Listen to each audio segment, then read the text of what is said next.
नमस्कार दोस्तों, आपका स्वागत है आपके इस YouTube चैनल एक स्टडी पॉइंट पे, जिसमें आज मैं आपको चैप्टर नंबर 5 जो है पढ़ाऊंगा, जिसका नाम है समांतर श्रेणियाँ, अरिथमेटिक प्रोग्रेशन, शॉर्टकट में बोलते हैं एपी। तो देखिएगा, सबसे पहले समांतर श्रेणी क्या होता है, देखिएगा क्या लिखा गया है।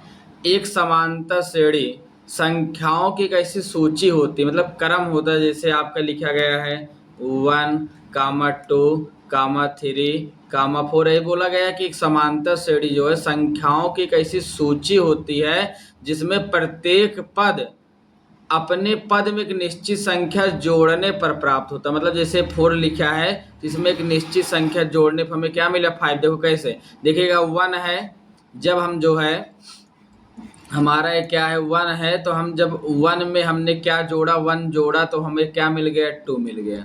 अब 2 में हमने 1 जोड़ा तो क्या मिल गया, हमें 3 मिल गया। अब 3 में 1 ऐड किया तो हमने क्या मिल गया 4। अब 4 में 1 ऐड किया क्या मिल गया 5। तो वही कह रहा है कि एक समांतर श्रेणी संख्याओं की ऐसी सूची है, मतलब ऐसे क्रम वाइज चलेगा, सूची है जिसमें प्रत्येक पद, ये वाला जो पद है, एक निश्चित संख्या जोड़ने से एक नई पद प्राप्त होता है। तो 1 है, 1 में हमने 1 ऐड किया 2 आया, 2 में हमने 1 ऐड किया 3 आया, 3 में हमने 1 ऐड किया 4 आया। तो देखिएगा एक निश्चित संख्या बार बार जोड़ने से एक नया पद बन रहा है। जैसे फिर जो है अब जो है 5 में 1 ऐड करोगे क्या आएगा 6 आएगा। तो ये जो आपका क्रम है, इस क्रम को ही क्या बोलते हैं आप, एपी कहते हैं। इस क्रम को हम क्या बोलते हैं, एपी बोलते हैं। अरिथमेटिक प्रोग्रेशन होता है, जिसको हिंदी में क्या कहते हैं, समांतर श्रेणियां। अब ये जो निश्चित संख्या जो जोड़ी जाती है, देखिए लिखा है निश्चित संख्या एपी का सार्वंतर कहलाता है। जो निश्चित संख्या जोड़ी जाती है इसे हम क्या बोलते हैं, सार्वंतर बोलते हैं, कॉमन डिफरेंस बोलते हैं। और ये जो कॉमन डिफरेंस होता है, सार्वंतर होता है, इसको किससे डिनोट करते हैं, इसको जो है स्मॉल डी से प्रदर्शित करते हैं। स्मॉल डी बोलो कैपिटल डी, उससे कोई फर्क नहीं पड़ता है। तो जो है डी से प्रदर्शित करते हैं। और जो हमारा डी का मान अगर हमसे कोई पूछे क्या हो सकता है, तो डी का मान धनात्मक भी हो सकता है, डी का मान जो है ऋणात्मक भी हो सकता है, और हमारा जो डी का मान होता है वो क्या हो सकता है, शून्य भी हो सकता है। तो हमारा जो डी है, डी का मान धनात्मक, ऋणात्मक, शून्य तीनों हो सकता है। देखिए लिखा भी है, या सार्वंतर धनात्मक, ऋणात्मक या शून्य हो सकता है। तो हमने क्या बोला, एपी क्या होता है, एक समांतर श्रेणी जो संख्याओं की एक ऐसी सूची होती है जिसके प्रत्येक पद में एक निश्चित संख्या जोड़ने पर हमें क्या होता है, प्राप्त होता है। तो उसे हम क्या बोलते हैं, समांतर श्रेणी कहते हैं। और जो निश्चित संख्या होता है जोड़ा जाता है, इसको हम सार्वंतर बोलते हैं। सार्वंतर को स्मॉल डी से प्रदर्शित करते हैं। और यह धनात्मक भी हो सकता है, ऋणात्मक भी हो सकता है, और शून्य भी हो सकता है। तो उम्मीद है आपको समझ में आया होगा। तो चलते हैं हम नेक्स्ट पेज, ध्यान से देखिएगा।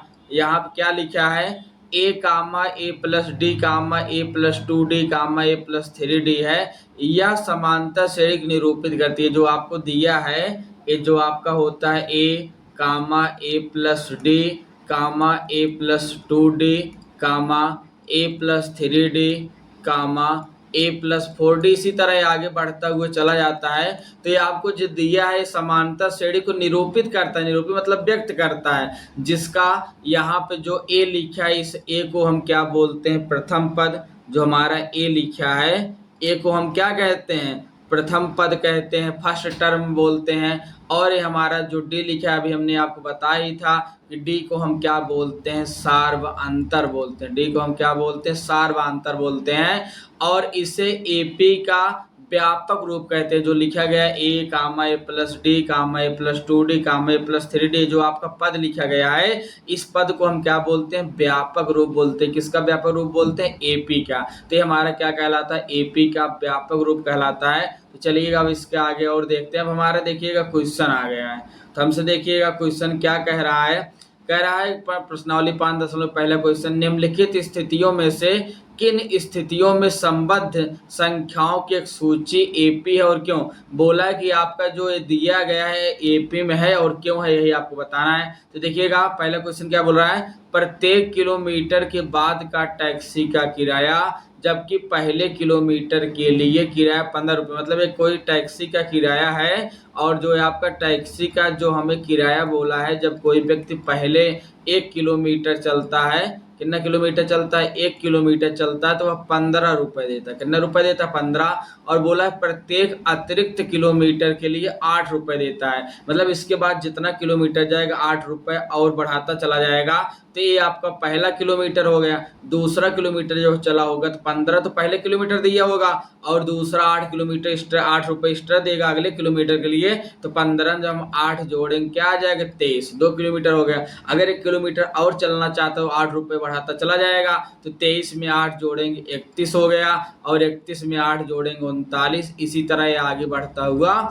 चला जाएगा। अब देखिए बोला है एपी में है कि नहीं है, तो आप देखिएगा 15 और 23 का अंतर देखिए कितना अंतर है, 8 का अंतर है। और जो है 23 और 31 में भी 8 का अंतर है, और 41 और 39 में भी 8 का अंतर है।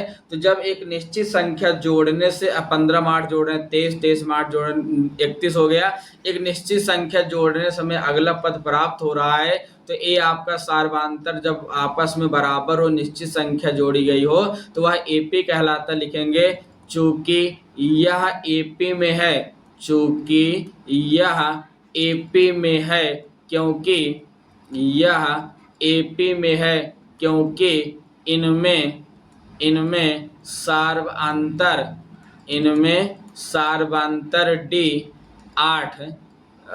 सार्वंतर क्या है, समान है, और कितना है वो 8 है।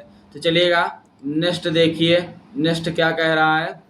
बोला है किसी बेलन में उपस्थित हवा की मात्रा, कोई बेलन है उसमें उपस्थित जो हवा की मात्रा है, जबकि वायु निकालने वाला पंप प्रत्येक बार बेलन की शेष हवा का 1/4 भाग बाहर निकाल देता है। मतलब जितनी बार वो भरता है प्रत्येक बार 1/4 शेष हवा का, ध्यान दीजिए इस बात का, 1/4 बार बार नहीं निकाल रहा है।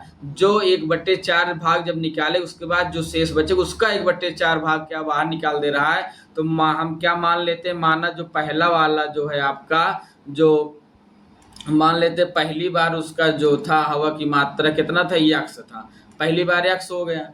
अब बोला है किसका 1/4, तो यक्स में इसका यक्स का 1/4, तो यक्स अपान 4 जब घटाओगे तो देखिएगा यहाँ पे 1 और 4 का एलसीएम लेंगे, 4 आएगा, 4 का यक्स में गुणा करोगे 4x आएगा, और 1 का यक्स में गुणा करोगे यक्स, तो यहाँ घटाने पर क्या आया, 3x/4 आया। तो हमें जो घटाने पर हमें क्या प्राप्त होगा, 3x/4 अगला पद। अब बोला फिर इसका 1/4 भाग बाहर जाएगा, तो इसका 1/4, तो ध्यान से देखिएगा आपका 3x/4 है, इसमें से इसका 1/4 भाग बाहर जाएगा, तो इसका 1/4 क्या हो जाएगा, 1/4 इंटू 3x/4। तो ये आपका क्या हो जाएगा, 3x/4 माइनस 3x/4 क्या हो जाएगा, 16। अब यहाँ एलसीएम लेंगे तो कितना आएगा, 16 आएगा। तो यहाँ पे देखिए 4 चौ 16, 4 3 आए 12x माइनस 3x, 12 में 3 गया कितना बचेगा, 9x/16। तो अगला हमें क्या मिलेगा, 9x क्या मिलेगा, 16 मिलेगा। इसी तरह अगर आप और आगे बढ़ाना चाहते हो तो आप बढ़ा सकते हो। अब देखिएगा, तो हम अभी और बता रहे हैं, जैसे लिखा है अब 9x क्या आपका लिखा है आपका 9x/16 है। अब इसका 1/4, इसका 1/4 क्या बनेगा, 1/4 9/16 बनेगा, ठीक है। अब यहाँ पे 9x/16 माइनस 9x/16 64। तो देखिए एलसीएम लेंगे तो कितना आएगा हमारा, 64 आएगा। अरे 16 चौक 64, 9 चौक 36 x माइनस 9x घटाओ कितना आ जाएगा, 27x/64। तो क्या आया हमारा है, 27x/64 है। कैसे बना आप देख ही रहे हो। अब हमें क्या करना है, अगर जो है इन दोनों का हम कॉमन डिफरेंस निकालेंगे।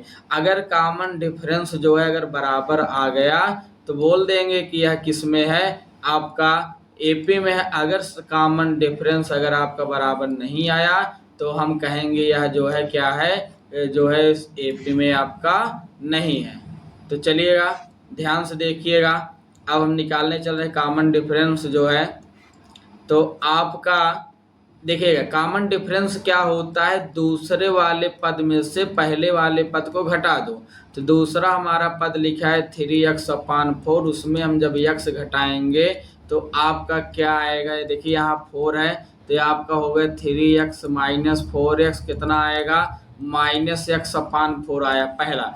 और दूसरा अगर हम दोबारा इसको d1 मान लेते हैं, अगर हम d2 निकालते हैं, दो बार सार्वधातुक निकालते हैं तो देखिएगा 9x/16। सार्वधातुक जब निकालना जिसको निकाला जस्ट उसके पहले वाला घटा देते, तो उसके पहले हमारा क्या लिखा है 3x/4 लिखा है। चलिए घटाते थे, यहाँ देखिए 16 आएगा तो ये आपका हो गया 9x माइनस 4 चौक 16, 4 3 12x, घटाने में क्या आया -3x/16 आया। देखो यहाँ पे -x/4 आ रहा है और यहाँ पे -3x/16 आ रहा है, तो हम क्या कहेंगे कि d1 does not equal to d2, मतलब सार्वधातुक बराबर नहीं आ रहा है, अतः यह एपी में नहीं है, अतः यह एपी में नहीं है। आपको बस बताना है एपी में है या नहीं है, तो यह एपी में नहीं है। तो चलिएगा अब आगे बढ़ते हैं, इसका देखिएगा थर्ड क्या कह रहा है, कह रहा है प्रत्येक मीटर की खुदाई के बाद एक कुआं खोदने में आई लागत मतलब कितना खर्च हुआ, जबकि प्रथम मीटर खुदाई के लिए 150 रुपये। मतलब कोई कुआं है और कुआं खोदा जा रहा है, जब प्रत्येक पहला किलोमीटर जब खुदाई हुआ, पहला किलोमीटर के लिए कितना रुपए दिया गया, प्रथम पहले मीटर के लिए 150 रुपये, तो पहले मीटर के लिए 150 रुपये हो गया। बाद में प्रत्येक मीटर खुदाई 50 रुपये बढ़ती गई, जब अगला किलोमीटर गया 50, अगला मीटर गया 50 रुपये बढ़ गया, तो 150 में 50 जोड़ोगे 200 आया, फिर अगले मीटर के लिए 50 बढ़ गया, फिर अगले मीटर के लिए 50 बढ़ गया, मतलब ये आपका क्या हो गया 50 रुपये बढ़ता चला गया प्रत्येक किलोमीटर। अब देखेंगे जब हम अगर कॉमन डिफरेंस निकालना चाहते हैं तो यहाँ से अगर हम d निकालेंगे तो d क्या हो जाएगा 150, और देखिए दूसरे वाले में पहले वाला घटा दो तो क्या हो जाएगा -150, तो यहाँ से d बराबर क्या आया 50 आया।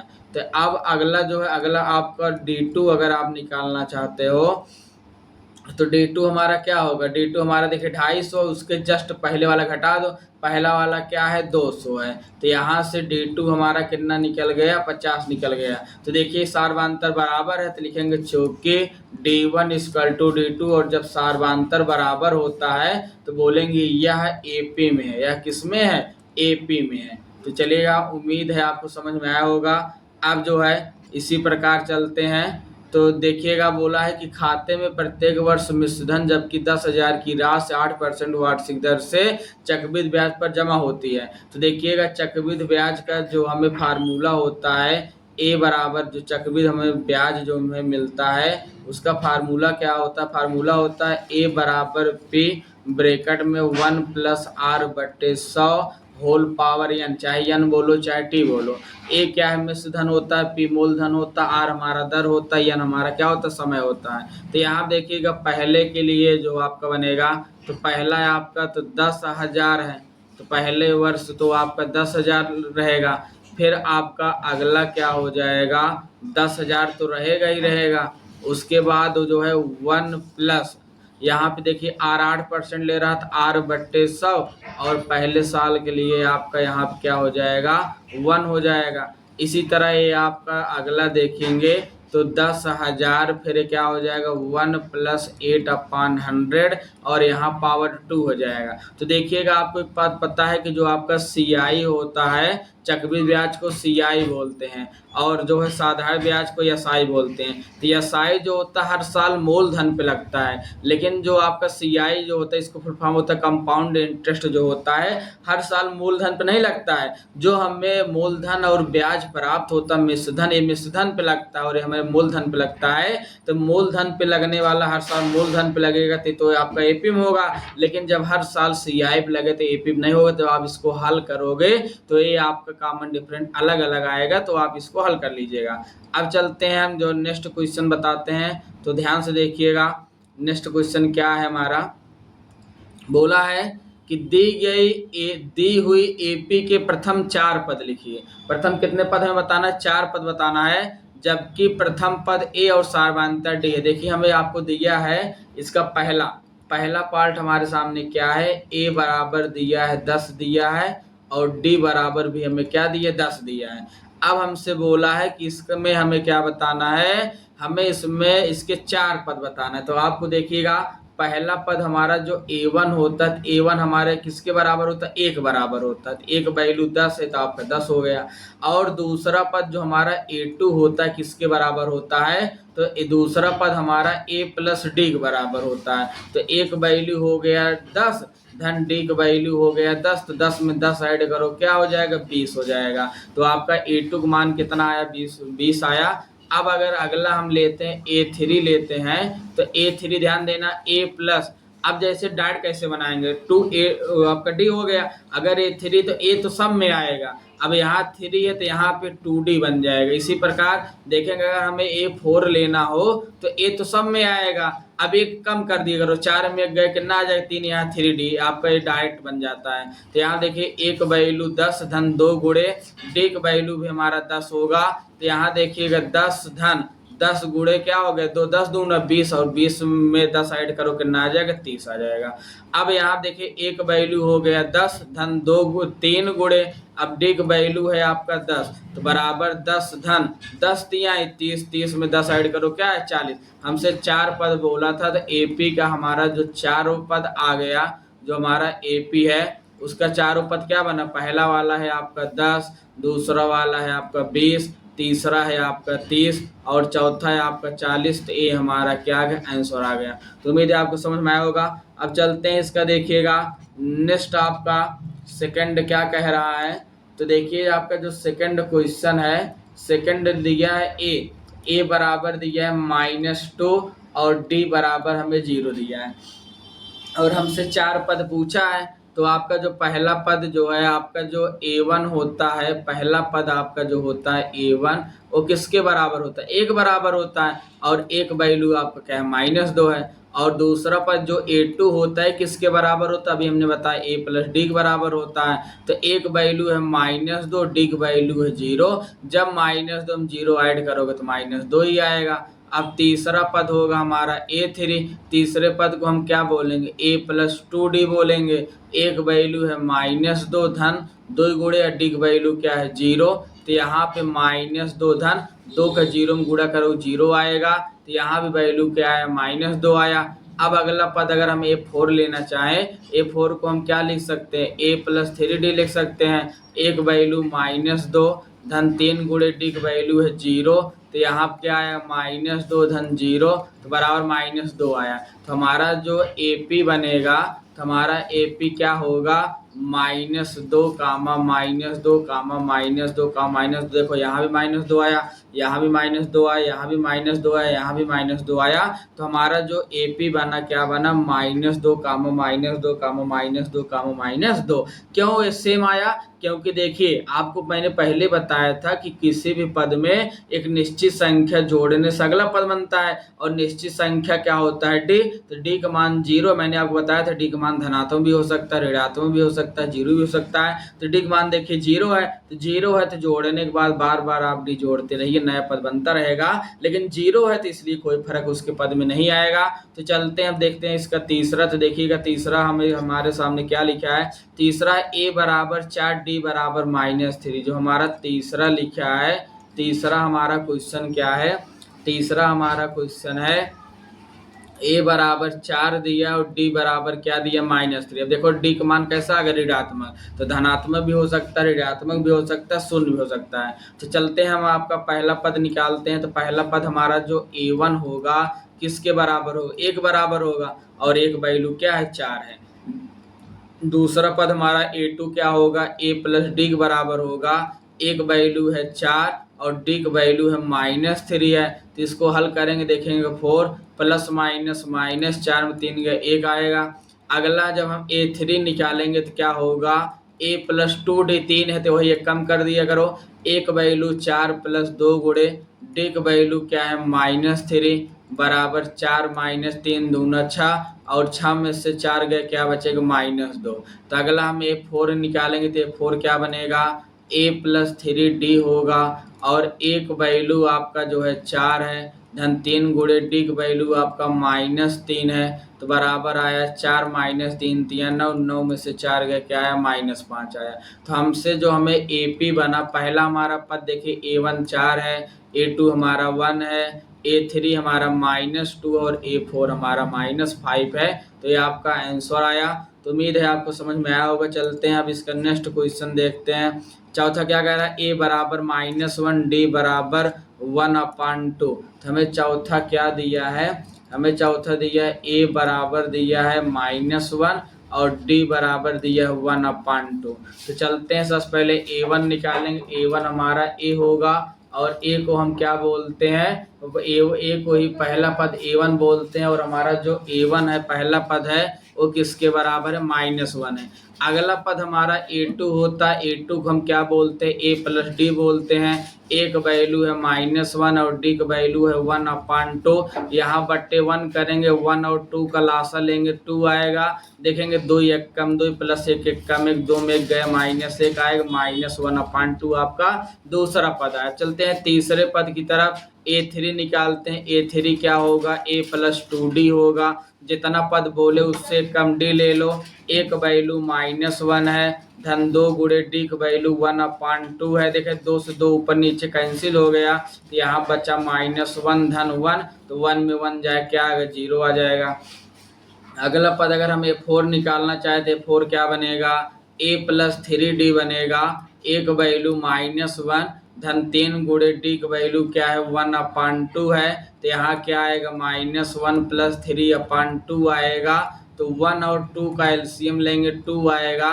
तो देखिए तिरछा गुणा करो, 2 1 कम 2, और यहाँ गुणा करो 3 1 कम 3, 3 में 2 गए 1, तो 1/2 आ गया। तो हमारे चारों पद हमारा बन गया। तो AP हमारा क्या बना, AP बना हमारा -1 कामा 1/2 कामा 0 कामा 1/2। तो ये आपका आंसर है। उम्मीद है आपको समझ में आया होगा। चलते हैं इसका नेक्स्ट देखिएगा, चौथा क्या कह रहा है।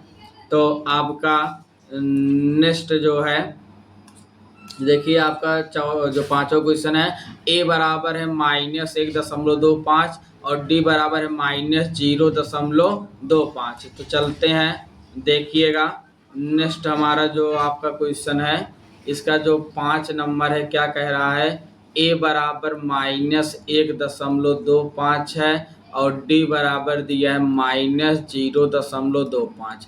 अब चलते हैं हम इसको निकालते हैं, ध्यान से देखिएगा। पहले अगर हम A1 निकालेंगे, A1 को क्या बोलते हैं A, और एक वैल्यू है -1.25, हमारा पहला हो गया आपका।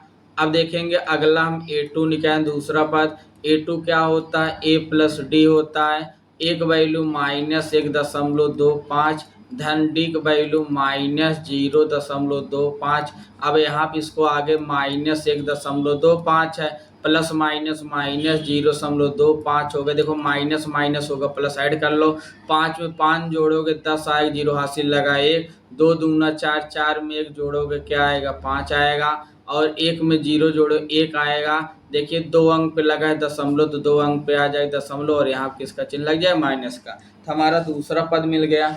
अब हम चलते हैं इसके तीसरे वाले पद पे, तो A3 निकालते हैं। तो A3 हमारा क्या कहलाता है, A प्लस 2D होता है। तो एक वैल्यू है -1.25 धन 2 गुणे D का वैल्यू है -0.25। अब चलते हैं यहाँ गुणा कराते हैं, तो -1.25 प्लस माइनस -2 का गुणा कर दो, 25 दूना क्या हो गया 50 हो गया, और 2 अंक पे क्या लगा देंगे 0। देखो माइनस माइनस होगा, प्लस ऐड करो, 5 में 0 ऐड करोगे 5 आएगा, 5 में 2 ऐड करो 5 2 7 हो गया दशमलव, और 1 में 0 जोड़ो 1 आएगा, -1.75 आ गया। अगला हम निकालेंगे A4। तो A4 को हम क्या बोलते हैं, A प्लस 3D बोलते हैं। एक वैल्यू -1.25 है धन 3 गुणे D का वैल्यू हमारा -0.25 है। तो चलते हैं देखेंगे -1.25। अब देखो यहाँ पे प्लस माइनस क्या हो गया, माइनस हो गया। 3 का गुणा करो 25 दिए 75, यहाँ 75 आया, और 2 अंक पे लग गए दशमलव, दशमलव पहले कुछ ना लिखा हो लिख देते हैं 0। तो माइनस माइनस प्लस ऐड कर लो, 5 में 5 जोड़ोगे 10, 0 हासिल लगा 1, 7 2 9, 9 में 1 जोड़ोगे 10, 0 हासिल लगा 1, और एक में एक जोड़ोगे आएगा 2.2 अंक लगे, 0 बाद 0 कैंसिल हो जाएगा, तो यहाँ -2 आया। तो हमारे पास जो हमें एपी बना, तो एपी हमारा क्या बना, -1.25 पहला पद है, दूसरा पद -1.5 है, तीसरा पद -1.75 है, चौथा पद हमारा जो है -2 है। तो हमारा आंसर हो गया। तो आज मैंने आपको चैप्टर 5 में जो है पहले आपको सबसे पहले बताया समांतर श्रेणी क्या होता है, फिर उसका व्यापक रूप बताया, फिर प्रश्नावली 5.1 का पहला सवाल और दूसरा सवाल आज मैंने आपको कराया। इसका तीसरा सवाल और नेक्स्ट जो है आपका क्वेश्चन आगे कल के वीडियो में बताएंगे। आज के लिए इतना ही, धन्यवाद। जो है अगर आपको वीडियो अच्छा लगे, जो है समझ में आए, तो इसे आप लाइक शेयर सब्सक्राइब करिए। धन्यवाद।